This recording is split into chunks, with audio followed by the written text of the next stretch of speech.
سلام دوستان عزیزان، رو یک هستم. خوش اومدید به یک ویدیو دیگه از من. اگه از ماشین معمولیتون، ماشین معمولی فرانکلین همین سفید خسته شدید، بیاید برید ما میدونه ماشین بهتون چیز معرفی کنم که رایگانه. توی هم به همین مسیری که نشون دادم بهتون برید. اگه این ماشینتون نبود یکی از ماشین‌های پارکینگ رو بردارید و چهار پنج تا کوچه از اونجا دور شید.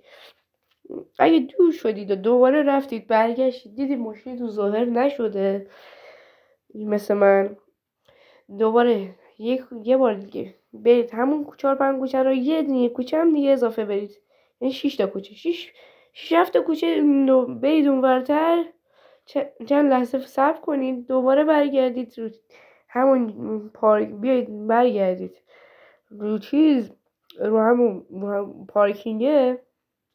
بعد اگه دوباره هم نیومده بود دیگه، دوباره باید اینقدر تکرار کنید تا ماشین بیاد. ولی الان بار دوم ماشین که من رفتم اومدم ماشینم اومده. شما الان خیلی راحت و آسوده میتونی اینو برداری بذاری تو پارکینگت، هم برای